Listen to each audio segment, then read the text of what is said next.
based on Numbers 11 to 12. Not long after the journey from Sinai began, the people started complaining again about their hardships in the desert.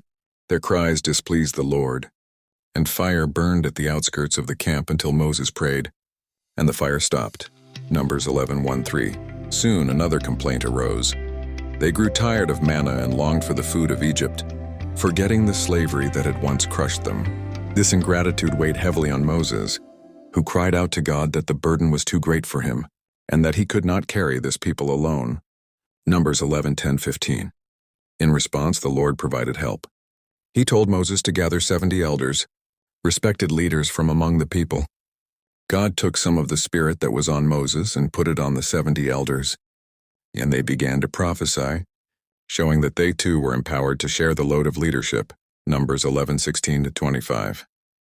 When Joshua worried that others prophesying might threaten Moses' position, Moses answered with humility, wishing that all the Lord's people were prophets and that God would put his spirit on everyone.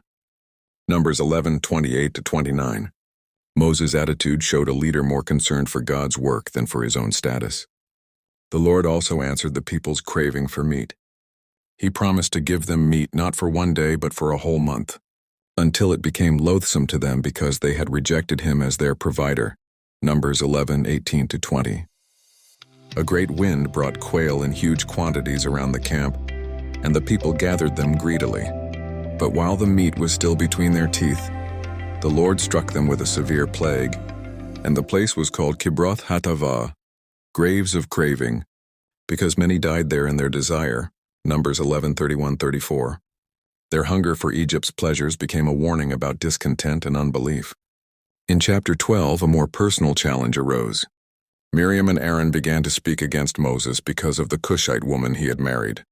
But beneath their words lay jealousy. Has the Lord spoken only through Moses? Hasn't he also spoken through us? Numbers 12:1-2. God heard and called Moses, Aaron, and Miriam to the tent of meeting. There he declared that, while he might speak to prophets in visions and dreams, he spoke with Moses face to face, clearly and not in riddles. Numbers 12:6-8. Criticizing Moses meant challenging the one whom God himself had appointed. As a sign of judgment, Miriam was struck with leprosy and became white as snow. Aaron pleaded with Moses, and Moses cried out to the Lord to heal her. Numbers 12:9-13. God agreed to heal her, but she had to remain outside the camp for 7 days, like someone shamed and then restored.